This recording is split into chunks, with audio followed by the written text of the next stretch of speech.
Hello, my friend. Welcome to tonight's episode of Talk Me to Sleep. I'm Rudy, and this is your space to let go of the day and find peace. And I'm Connie. Together, we're here to guide you into a calm and restful sleep. If you prefer the gentle tones of a Welsh man or an English woman, you'll find both options available here on our channel. Choose the voice that soothes you best.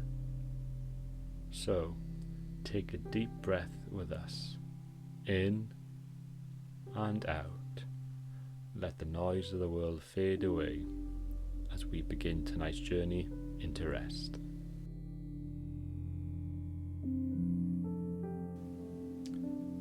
Hungry Hank the Hippo, a bedtime adventure. Once upon a time, in the heart of the lush emerald green jungle, there lived a hippo named Hank. Now Hank wasn't just any ordinary hippo. He was a hippo with a very big heart and an even bigger appetite. Every animal in the jungle loved Hank because he was always cheerful, kind, and had a knack for turning any situation into a fun little adventure. But tonight, under a glowing crescent moon, with stars twinkling like diamonds in the inky sky, Hank felt a little restless. You see, Hank's tummy was rumbling, not in the way that says, "Oh, I could nibble on something." No, this was the kind of rumble that said, "I need a feast, and I need it now." So, as the jungle fell quiet and the nighttime breeze whispered through the trees, Hank decided to go on a little bedtime snack adventure. Hank lumbered out of his cozy mud pond, the water shimmering like liquid silver under the moonlight. His big feet squished through the soft grass as he hummed a little tune. Hungry Hank is on the go through the jungle nice and slow, looking for a tasty treat, something yummy, something sweet. First he stopped by the tall banana tree, where his friend Bella the monkey usually hung out. Sure enough, Bella was there, swinging lazily from a low branch, her tail curled like a question mark. "Hey Bella," Hank called up softly. "Do you happen to have any bananas left for a hungry hippo?"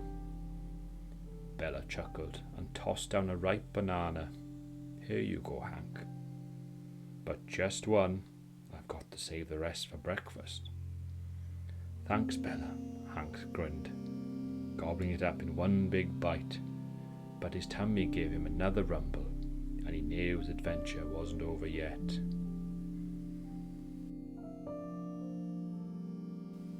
As Hank waddled deeper into the jungle, a little glow caught his eye. It flickered here and there, dancing like a tiny star that had come down from the sky. It was Freddy, the firefly, who was busy lighting up the path for anyone who might need it. "Freddy," Hank called out, his voice a warm rumble. "What are you doing out so late?" "Just making sure everyone can find their way home," Freddy buzzed, his light glowing brighter. "What about you, Hank? Shouldn't you be snoozing in your mud pond?" "Oh, Freddy, I'm too hungry to sleep. Do you know where I might find a snack?" Freddy thought for a moment. "Well, the berry bush by the river has the juiciest berries this time of your night. Just be careful. They're so sweet you might get a sugar rush." "Thanks, Freddy," Hank said, following the little firefly as he lit the way. Sure enough, the berry bush was bursting with plump, shiny berries. Hank munched on a few, okay, maybe more than a few, and his tummy gave a happy little gurgle.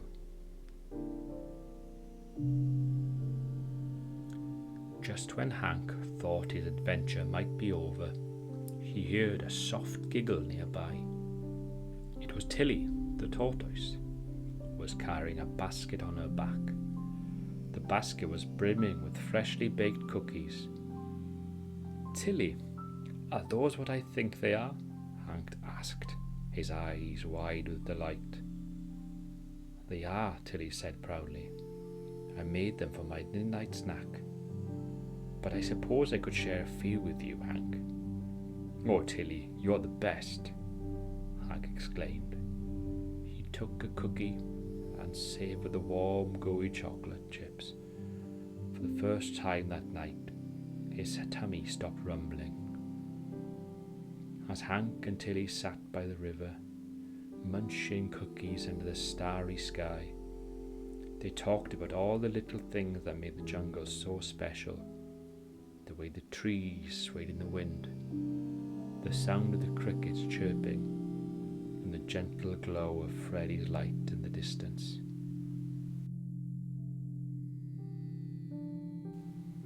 Finally, with his belly full and his heart even fuller, Hank yawned a great big hippo yawn. "Well, Tilly, I think it's time for this hippo to head back to bed," he said, stretching his big legs.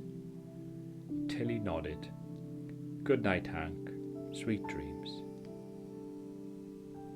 Hank made his way back through the jungle, his path lit by the soft glow of the moon. As he reached his mud pond, the water looked even more inviting than before. He plopped down with a contented sigh, the mud cool and soothing against his skin. The jungle was quiet again, and Hank's eyelids grew heavier and heavier.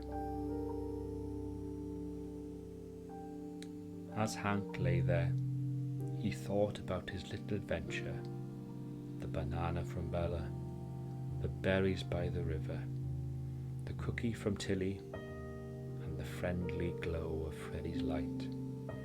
His tummy was happy, his heart was happy, and now it was time for his mind to rest.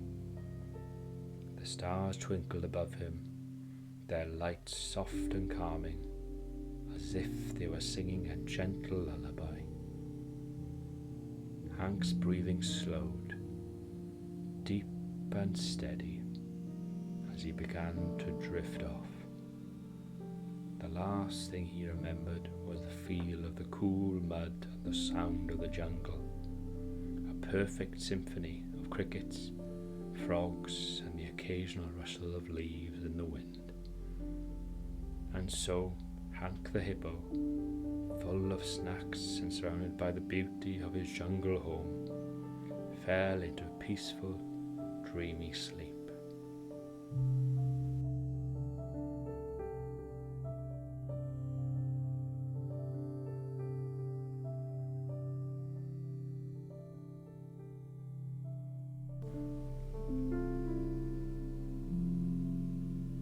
No star, Hank. Good night, Hank. Sweet dreams.